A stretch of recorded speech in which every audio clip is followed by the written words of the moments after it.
আল্লাহর নবী বলেছেন, মান সামা ইয়াওমান ফি সাবিলিল্লাহ বা'দাল্লাহু ওয়াজহানিন নারি সাবিনা খরিফা। কেউ যদি আল্লাহকে সন্তুষ্ট করার জন্য একদিন সিয়াম থাকে, তাহলে আল্লাহ তাকে জাহান্নাম থেকে 70 বছরের পথ দূরে সরিয়ে দেন। তো লোকটা একদিন সিয়াম থেকে নেকি পেল না জাহান্নাম থেকে সরে গেল? জাহান্নাম থেকে সরে গেল। উমামা বাহেলি রাদিয়াল্লাহু তাআলা আনহু বলেন, আল্লাহর নবী বলেছেন, মান সামা ইয়াওমান ফি সাবিলিল্লাহ বা'দাল্লাহু আনহু আন-নারা মাসিরাতা মিয়াতে আম। কেউ যদি আল্লাহকে সন্তুষ্ট করার জন্য একদিন সিয়াম থাকে, তো লোকটাকে জাহান্নাম থেকে 100 বছরের পথ দূরে সরিয়ে দেওয়া হয়। অন্য এক বর্ণনায় এসেছে, মান সামার ইয়াওমান ফি সাবিলিল্লাহ। কেউ যদি আল্লাহকে সন্তুষ্ট করার জন্য একদিন সিয়াম থাকে, জাআলাল্লাহু বাইনাহু ওয়া বাইনান নারি খান্দাক কামা বাইনাস সামাই ওয়াল আরজ। তাহলে তার মাঝে আর জাহান্নামের মাঝে একটা গর্ত খনন করা হবে, যার ব্যবধান 500 বছরের পথ।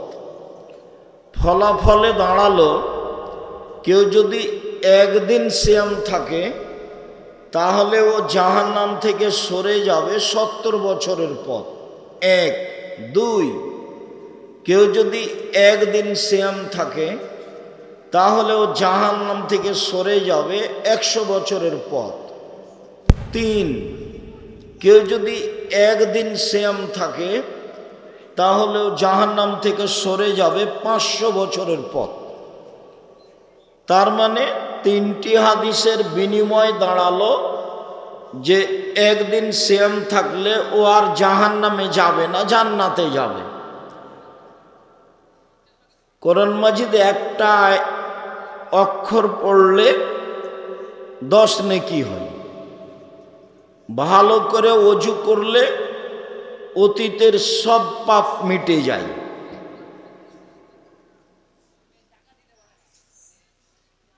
রাসূল সাল্লাল্লাহু আলাইহি সাল্লাম বলেছেন, ইন্নাল ওযু ইয়াহদুমু মা কানা ক্বাবলাহু। নিশ্চয় ওযু অতীতের সব পাপকে মিটিয়ে দেয়।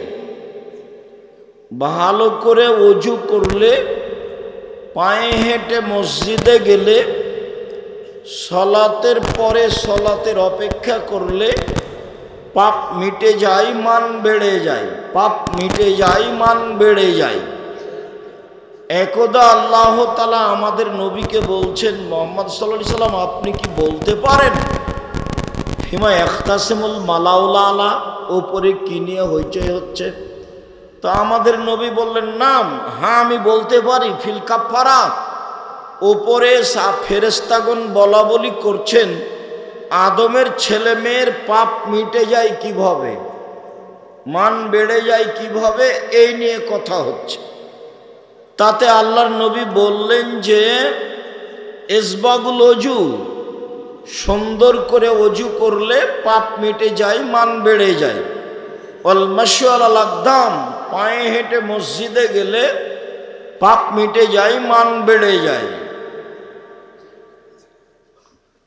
ইন্তেজারুস সালাত বাদাস সালাত, আল মাকসু ফিল মাসাজিদ বাদাস সালাওয়াত। সালাতের পরে মসজিদে বসে বসে তাসবিহ তাহলিল জিকির আজকার করলে পাপ মিটে যায়, মান বেড়ে যায়। এইটুকু বলার পরে আল্লাহর নবী বললেন, মান আশা বেখায়রিন ও মাতা বেখায়রিন। এইরকম অবস্থায় তার মরে যাওয়া ভালো, তার বেঁচে থাকা ভালো। তার মরে যাওয়া ভালো ও বেঁচে থাকা ভালো। তারপরে বললেন, ওয়াকানা মিন খাতিতিহি কায়ামিন ওয়ালাদাতহু উম্মুহু। তারপর লোকটা হয়ে যায় সেই দিনের মতো যেদিন তার মা তাকে জন্ম দিয়েছে, নিষ্পাপ হয়ে যায়। কি কথা, আবার ফিরে যাই। ভালো করে ওযু করলে, পায়ে হেঁটে মসজিদে গেলে সলাতের পরে মসজিদে বসে বসে তাসবিহ তাহলিল জিকির আজকার করলে 1 পাপ মিটে যায়, 2 মান বেড়ে যায়, 3 এখন মরে যাওয়া ভালো বেঁচে থাকা ভালো, মরে যাওয়া ভালো বেঁচে থাকা ভালো, 4 লোকটা হয়ে যায় সেই দিনের মতো যেদিন তার মা তাকে জন্ম দিয়েছে, নিষ্পাপ হয়ে যায়। তো আমি কি বলতে চাচ্ছি, বলছি যে অজু করলে পাপ মিটে যায়, মান বাড়ে, সিয়াম রোজা এরকম নয়। সিয়াম রোজার বিনিময় এগুলো নয়, ওর বিনিময় হলো জান্নাত। আবু হুরায়রা রাদিয়াল্লাহু তাআলা আনহু বলেন, রাসূল সাল্লাল্লাহু আলাইহি সাল্লাম বলেছেন, সিয়াম জুন্নাহ, সিয়াম রোজা হলো ঢাল, বিপদ থেকে বাঁচার জন্য যা ব্যবহার করে সেটা হলো সিয়াম। সিয়াম হলো বিপদ থেকে বাঁচার মাধ্যম। আমি মাঝে মধ্যে রোজা শব্দটা উল্লেখ করব আপনার বুঝার জন্য, তবে আমরা রোজা ব্যবহার করি না, বাড়িতে আমরা রোজা বলি না, আমরা বলি সিয়াম। সিয়াম শব্দের আভিধানিক অর্থ হলো বিরত থাকা, আর রোজা শব্দের অর্থ হলো উপবাস থাকা, দুটো এক নয় তো। সিয়াম পরিভাষায় ফজরের আজান থেকে নিয়ে সূর্য ডুবা পর্যন্ত খাওয়া, পান করা, স্ত্রী মিলন, যাবতীয় অপছন্দ কথা ও কর্ম থেকে বিরত থাকার নাম সিয়াম। যে গ্রামের লোক কিস্তি তুলে সুদের টাকা উঠায়, কিস্তিতে টাকা উঠায়, কিস্তি দেয়, ব্যাংক থেকে টাকা তুলে, ও রোজা থাকে, সিয়াম থাকে না। যারা দোকানে বসে আড্ডা পিটে মানুষের বদনাম করে, গীবাত করে, ও রোজা থাকে, সিয়াম থাকে না। যারা দল সংগঠন করে বেড়ায়, হুড়াহুড়ি করে, মানুষকে মারে, জেল হাজতে দেয়, রাস্তাঘাট বন্ধ করে, এরা রোজা থাকে, সিয়াম থাকে না। রোজা ভিন্ন জিনিস, সিয়াম ভিন্ন জিনিস। দোকানে বসে আড্ডা পিটছে, টিভি চলছে ঘন্টার ঘন্টা, আর সব পশু প্রাণী গরু ছাগলের মতো ইতর শ্রেণীর মতো হয়ে বসে আছে রাত 12টা-1টা পর্যন্ত। ল্যাংটা মেয়ে নাচছে, চক্ষু ঠান্ডা করছে, কলিজা ঠান্ডা করছে, জানটা সহজ করছে, বেটা জান্নাত চলে যাবে। এইরকম জীবন হলো কুকুর শ্রীগালের জীবন, এটা পশু প্রাণীর জীবন। এইটা হলো গরু ছাগলের জীবন, তার ইতস্তবোধ কাজ করে না। এই ছেলে,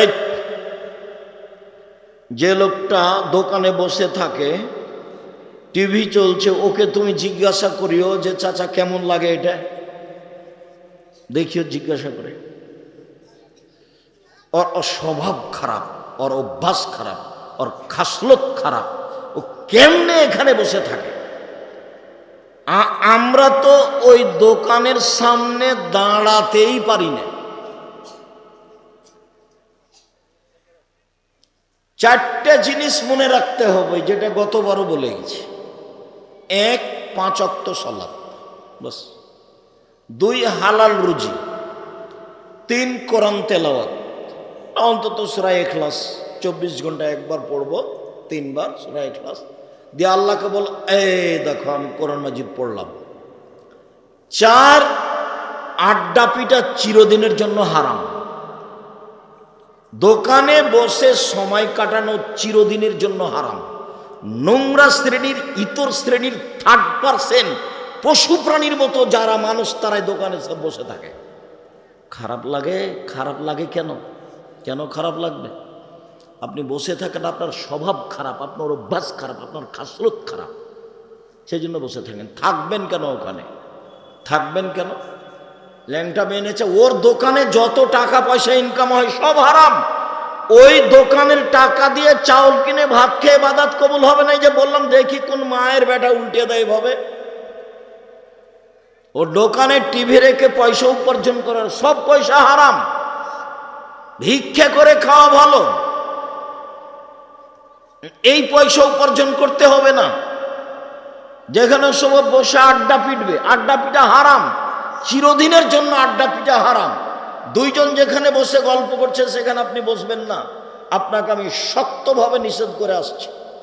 দোকানে যাবেন, আসসালামু আলাইকুম, লবণ আছে? জি আছে, 1 কেজি লবণ দেন। মরিচ আছে? জি আছে, 200 মরিচ দেন। বাস, টাকা দেওয়া হয়েছে, ফিরে আসবেন।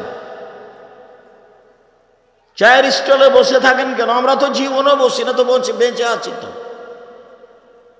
আমার মা যখন বাড়ি থেকে বের করতেন তখন বলতেন 4টা: 1, দোকানে বসিও না; 2, প্রাইভেট পড়ায়ও না; 3, কারো সাথে বন্ধুতালি করো না; 4, মানুষের বাড়িতে দাওয়াত খায়ও না। এভাবে বলতো। কই, আমরা তো কোনোদিন দোকানে বসি না। আছো তো আছি, আমরা মরে গেছি আমরা। বাসায় কারফিউ জারি থাকবে। একরাহুল কালামা বাদাল ইশায়ে ওয়া ইয়াকরাহুন নাওমা ক্বাবলাল ইশায়ে। রাসূল সাল্লাল্লাহু আলাইহি ওয়াসাল্লাম বলেছেন, এশার সালাতের পরে কথা বলা ঘৃণিত কাজ। আল্লাহর নবী এশার সালাতের পরে কথা বলাকে ঘৃণা করতেন, আর এশার সালাতের পূর্বে ঘুমিয়ে যাওয়াকে ঘৃণা করতেন। বাড়িতে প্রেসিডেন্ট আইয়ুবের মাশাআল্লাহ কারফিউ জারি থাকবে, 10টায় ঘুমাতেই হবে যে কোনো মূল্যে। পড়াশোনা ব্যতীত ছেলে মেয়ে আহাল পরিবার সবকে ঘুমিয়ে যেতে হবে, যে কোনো মূল্যে ঘুমাতে হবে। 10টাতে ঘুমিয়ে যেতে হবে, 3টায় উঠতে হবে। তাহলে কয় ঘন্টা ঘুম হলো? 5 ঘন্টা। 4টায় উঠেন, তাহলে কয় ঘন্টা ঘুম হলো? 6 ঘন্টা। এখন সুন্দর করে ওযু করে 2 রাকাত সালাত আদায় করে আল্লাহকে কিছু বলেন। আপনার কথা শোনার জন্য, একমাত্র আপনার কথা শোনার জন্য আল্লাহ তাআলা সপ্তম আকাশ থেকে প্রথম আকাশে নেমে এসেছেন। আল্লাহ নেমে এসেছেন আপনার সাথে কথা, আপনার কথা শোনার জন্য। বুঝাতে পারিনি কথা? আবার বলি, আপনি কিছু বলবেন, এই জন্য আল্লাহ কোথা থেকে কোথায় নেমে এসেছেন? সপ্তম আকাশ থেকে প্রথম আকাশে নেমে এসেছেন। তা আপনি সকাল 8টায় ঘুম থেকে উঠলেন, রাত 3টায় ঘুমালেন, 2টায় ঘুমালেন, বড় মোবাইলে ল্যাংটা মেয়ে দেখছো তুমি, তোমার তো শরম হয় না? বেয়াদব ছেলে তুমি, তোমার তো হিসাব হয় না, তোমার তো চরিত্র নষ্ট হয়ে গেছে, তোমার আদব কায়দা নষ্ট হয়ে গেছে। তোমার ল্যাংটা মেয়ে দেখাই তোমার অভ্যাস, তোমার স্বভাব, তোমার খাসলত এসব পায়খানার মতো হয়ে গেছে। তুমি দিন রাত এসব মোবাইল নিয়ে ব্যস্ত থাকো। কই, আমার তো জামিয়া সালাফের মতো দেশের বিশাল প্রতিষ্ঠান, সর্ববৃহৎ প্রতিষ্ঠান জামিয়া সালাফিয়া, শিক্ষক সংখ্যায়, ছাত্র সংখ্যায়, শিক্ষক গুণে, শিক্ষক মানে, আয়াতনে সবচেয়ে দেশের বড় প্রতিষ্ঠান জামিয়া সালাফিয়া। তো জামিয়া সালাফিয়ার রশিদ বহি বাহিরে ব্যবহার নিষেধ। কোনো শিক্ষক কোথায় আদাও করতে হবে না, কেউ জামিয়া সালাফিয়ার দানের কথা বলতে হবে না। যা বলি আমি, জামিয়া সালাফিয়ার বৈদেশিক সহযোগিতা দিয়ে চলে না, জামিয়া সালাফিয়া কোনো সংস্থা দিয়ে চলে না, জামিয়া সালাফিয়া দেশের কোনো বিত্তশালী দিয়ে চলে না। জামিয়া সালাফিয়ার মাসে বেতন লাগে প্রায় 40 লক্ষ। তা আমার হাতে থাকে ওই যে বটন মোবাইলগুলো, তোমারটাও থাকে না। আমি তো তোমারটাও ব্যবহার করতে পারি না। আমার মোবাইলে রিং হলে শুধু আমি অন করতে পারি, তোমার নাম্বারটি সেভও করে রাখতে পারি না। তারপর চলছে। তো তুমি কোন দুঃখে মোবাইল রেখেছো? আর আপনাকে বলি, আপনি নিজে বড় মোবাইল দেখেন, টিভি দেখেন, ওই ঘরে আপনার বউ থাকে, এই ঘরে আপনার ছেলে থাকে, ওই ঘরে আপনার মেয়ে থাকে, এই ঘরে সবাই সারা রাত জেনা দেখছে, সারা রাত। বলেন যে এরা মানুষ? এই ছেলে বলো তো, এরা কি মানুষ না এরা পশু প্রাণী? পশু প্রাণী। তুমি বলো যারা দোকানে বসে আছে এরা ফ্যাল করে তাকাচ্ছে ল্যাংটা মেয়ের দিকে, এরা এখন মানুষ? তুমি বলো। এরাকে নিজেরা জিজ্ঞাসা করে যে আপনারা কেমন মানুষ, দেখি কি বলে। বলে দেখো যে ভাইজান আপনি এখন কেমন মানুষ, তো কি বলে উত্তর দেখো। ছি, এসব জীবনের ফালতু জীবন। একলাহুল কালামাবাদ আলে শায়ে, আল্লাহর নবী এশার সালাতের পরে কথা বলাকে ঘৃণা করতেন। আল্লাহর নবী এশার সালাতের পূর্বে ঘুমিয়ে যাওয়া ঘৃণা করতেন। যে কোনো মূল্যে পড়াশোনা ব্যতীত এশার সালাতের পরে ঘুমাতেই হবে, রাত ৩টে ৪টায় উঠতে হবে। আপনার কথা শোনার জন্য আল্লাহ তাআলা সপ্তম আকাশ থেকে প্রথম আকাশে নেমে এসেছেন। ইয়ানজুলু রাব্বুনা তাআলা ইলা সামাইদ দুনিয়া হিনা ইয়াবকা সুলুসুল লাইলিল আখিরা, রাতের ৩ ভাগের ২ ভাগ পার হয়ে গেলে আল্লাহ তাআলা সপ্তম আকাশ থেকে প্রথম আকাশে নেমে আসেন। নেমে এসে বলেন, মায়াদুনি ফাস্তাজিব লাহু, কে আমাকে ডাকে আমি তার ডাকে সাড়া দিব। মায়াসুলুনি ফাউতিয়াহু, কে আমার কাছে কিছু চাই, যে যা চায় আমি তাকে তাই দিয়ে দেব। মায়াস্তাগফিরুনি ফাগফিরা লাহু, কে আমার কাছে ক্ষমা ভিক্ষা চাই তাকে আমি ক্ষমা করে দিব। বুখারী মুসলিম। সম্মানিত দিনী ভাই বোন, এই চরিত্র ছেড়ে দিতে হবে। ১ ৫ ওয়াক্ত সালাত, ২ হালাল রুজি, ৩ কোরআন তেলাওয়াত, ৪ চিরদিনের জন্য আড্ডা পিটা হারাম। ২ জন যেখানে বসে গল্প করছে আপনি ওখানে যাবেন না।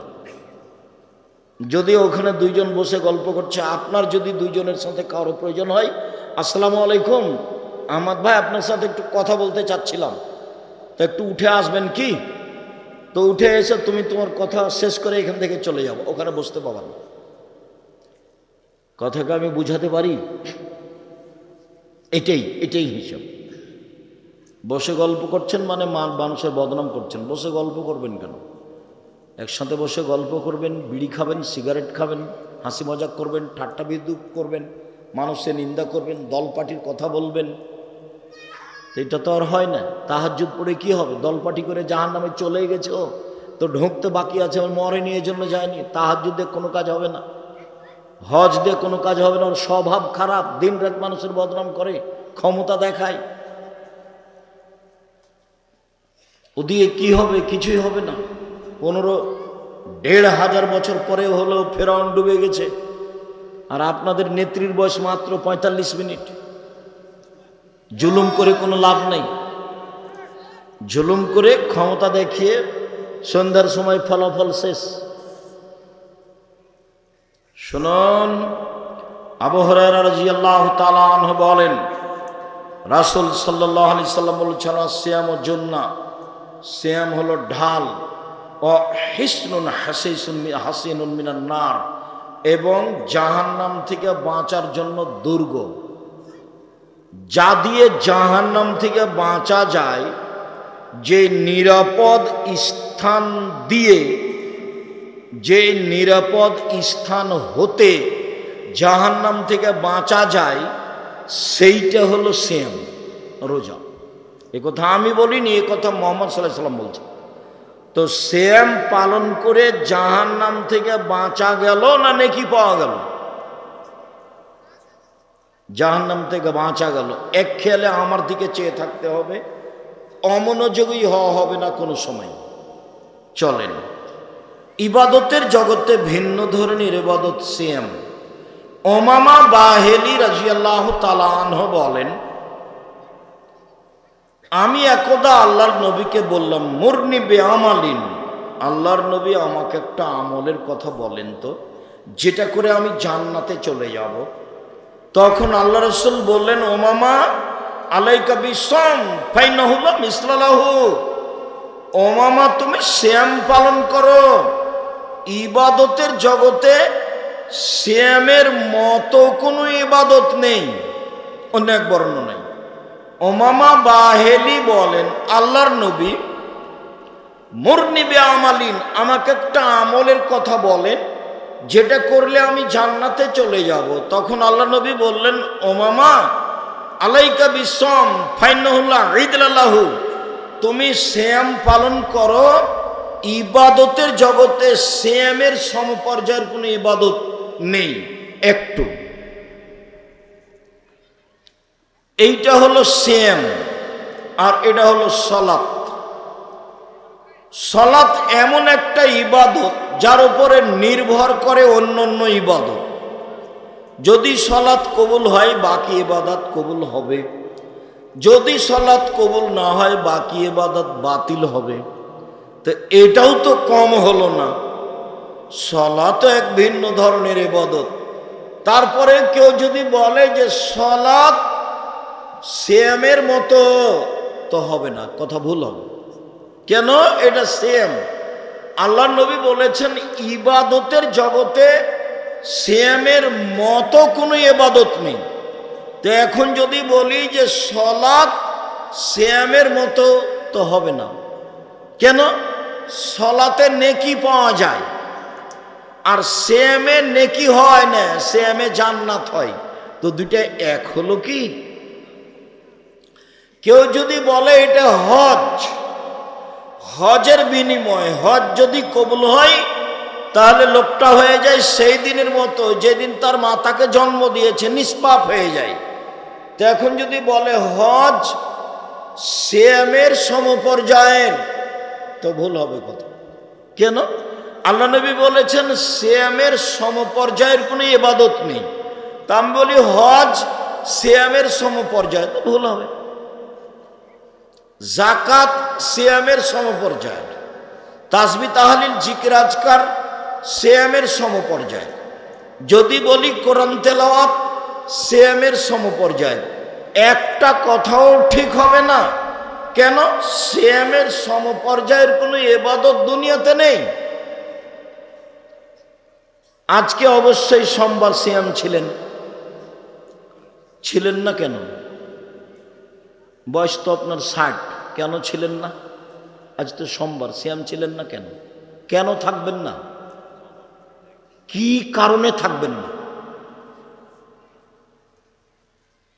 অবশ্যই শাবানের 1 তারিখ থেকে 15 তারিখ পর্যন্ত সিয়াম ছিলেন। কেন ছিলেন না? থাকবেন না কেন? কি সমস্যা? কে বাধা দেয়? কে জুলুম করে? কে অত্যাচার করে? কে নির্যাতন করে? সাহারি খেয়ে সিয়াম থাকতে হবে জরুরি নয়। সাহারি সুন্নাত, খেলে ভালো, বরকত। সাহারি ছাড়াই সিয়াম থাকেন। আল্লাহর নবী সকাল 10টার সময় যে খাবার আছে না, খাবার নেই, তো আল্লাহ রাসূল বলছেন ঠিক আছে আমি সিয়াম থাকলাম। তো সকাল 9টা 10টার সময় উনি বলছেন সিয়াম থাকলাম, তো উনি তো সাহারি খাননি। সাহারি খাওয়া ছাড়া সিয়াম হয়? হাদিস তো সহি। আপনি সিয়াম থাকেন না কেন? কেন থাকেন না? কোন শর্মে থাকেন না? থাকবেন না কেন? ইবাদতের জগতে সবচেয়ে ভিন্ন ধরনের ইবাদত, একেবারে ব্যতিক্রম ইবাদত। আপনি কেন বৃহস্পতিবার সোমবারে সিয়াম থাকেন না? ওই বেটি ছেলের পাল্লাতে পড়ে 27শে রজব সিয়াম থাকেন। 27শে রজব সিয়াম থাকলে তো কাবিরা গুনাহ হবে। মহিলা বৈঠক যেন সারা চাঁপাইনবাবগঞ্জ জেলাতে কোথাও না হয়। মহিলাদের কোনো বৈঠক হবে না, মহিলাদের কোনো বক্তব্য নেই। জি, মেরাজ মানে 27শে রজব, মেরাজ রাত্রি, মেরাজের রাত্রে সেম। কে মহিলাকে বলেছে কথা? পৈতৃক সম্পত্তি ওর বাবার সম্পত্তি। মহিলা জিজ্ঞাসা করে না কেন কোথা থেকে আসলো? আর কোন নেতা বলেছে 27শে রজব সিয়াম থাকতে হবে মেরাজের রাত হিসাবে? ধর্ম কি তার বাবার নাকি? হাইজলামি করে। আমি আজ থেকে 30 বছর থেকে বলছি, জাতির যদি রাস্তাঘাট করে দিতে না পারি, জাতির যদি স্কুল কলেজ করে দিতে না পারি, জাতিকে চূড়ান্ত সঠিক ধর্ম দিতে পারবো, চাঁপাইনবাবগঞ্জের মানুষ হিসেবে আমি অধিকার রাখি এই দেশের মুসলিম পুরুষ নারীর সাথে ধর্মের ব্যাপারে পরামর্শ করা। মুসলমান তো দূরের কথা, হিন্দুর সাথে অধিকার রাখি আমি পরামর্শ করা। জাতির যদি রাস্তাঘাট করে দিতে না পারি, জাতির যদি স্কুল কলেজ করে দিতে না পারি, জাতিকে চূড়ান্ত সঠিক ধর্ম দিতে পারবো ইনশাআল্লাহ। ধর্মের ব্যাপারে জাতিকে ফাঁকি দিয়ে পরকাল হারাতে রাজি নই। আপনি কোন সাহসে জাতির সামনে বলেন যে ওই রজব আপনার মেরাজের রাত্রে সিয়াম থাকতে হবে? কে বলেছে আপনাকে? ধর্ম আপনার বাবার সম্পত্তি। কেন বলবেন? কেন আপনি মরা মানুষের বাড়িতে যান দলে দলে, মহিলা মানুষ, আপনি ওখানে যে কোরআন মাজিদ পড়েন, কে বলেছে আপনাকে কোরআন মাজিদ পড়তে? ধর্ম আপনার পৈতৃক সম্পত্তিটা কি? আপনার নেতা ভুল পথে আছে, আপনি ভুল পথে আছেন। মহিলা মানুষ শরম হয় না কেন? আপনার স্বামী আপনাকে যেতে দেয় কেন? কয় পয়সা পড়েছেন? কি জানেন আপনি? আপনার নেতা কি জানে? কি জানেন আপনি? আপনার নেতা কি জানে? ধর্মের ব্যক্তিগত ব্যাপার নাকি? আপনি যা বলেন তার 60% 70% মিথ্যা আছে। বোরখা পরে মুজা পরে আপনি ধর্ম দেখাবেন না। আর এই বিকৃত ধর্ম আমরা দেখতে আসিনি, আমরা চাঁপাইনবাবগঞ্জের মানুষ। আপনার হিসাব থাকা দরকার, আপনার লজ্জা থাকা দরকার, আপনার শরম থাকা দরকার। ধর্ম এইভাবে বিক্রি করতে যায় না আপনি। আপনার স্বামী নেই, আপনার ভাই নেই, আপনাকে নিষেধ করে না। আয়েশা রাদিয়াল্লাহু তাআলা স্বামীর বাড়ি থেকে কোথায় দাওয়াত দিতে গেছিলেন? কোন জেলায় গেছিলেন? আয়েশার চেয়ে বেশি আপনি দামি? আয়েশার চেয়ে ধর্মের উপর আপনার বেশি ব্যথা? ধর্ম দেখাচ্ছেন আপনি। আয়েশা কোথায় গেলেন? স্বামী মরে যাওয়ার পরে 36 বছর যাবত আয়েশা বাড়িতে ছিলেন। এক দুদিন নয়, 36 বছর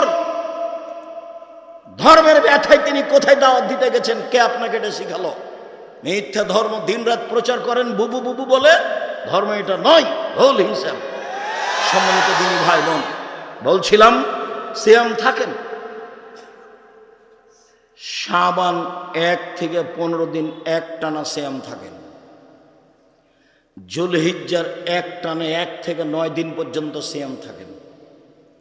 শাওয়ালের 6টা সিয়াম থাকেন। ভবিষ্যতে বলবেন না কোনো দিন যে বুবু হাইজের কারণে রোজা যেগুলো ছুটে গেছে বুবু সেগুলো আগে করিও, রজবের গুলো পরে করিও। আয়েশা রাদিয়াল্লাহু তাআলা আনহা হাইজের রোজা 10 মাস পরে করেন, পরের সাবানে গিয়ে।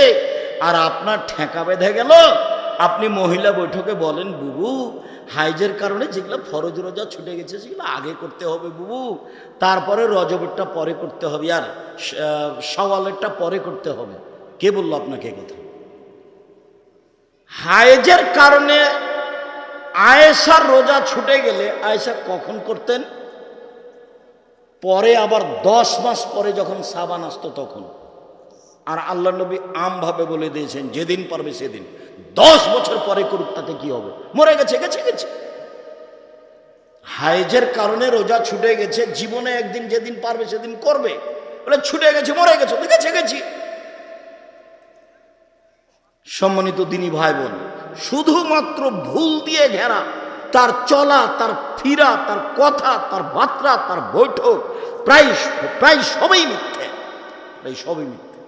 চাঁপাইনবাবগঞ্জ জেলার বিবাহের শুরু থেকে শেষ পর্যন্ত একটাও জায়েজ নয়। তাদের এই দাওয়াতি কাজের প্রায় অংশ তেমনি মিথ্যে, সব রূপক, সব বানা। মরা মানুষের বাড়ি তো কেন যাবে? দল করে কেন যাবে? কেন তাকে ওখানে কোরআন মাজিদ পড়তে হবে? কেন তাকে দোয়া দেখাতে হবে? কিসের দোয়া? ধর্ম পৈতৃক সম্পত্তি? আয়েশা কবে কোন মরার বাড়িতে গেলে দোয়া করলেন? কে আপনাকে শিখালো এগুলো? সম্মানিত দিনী ভাই বোন, বলছিলাম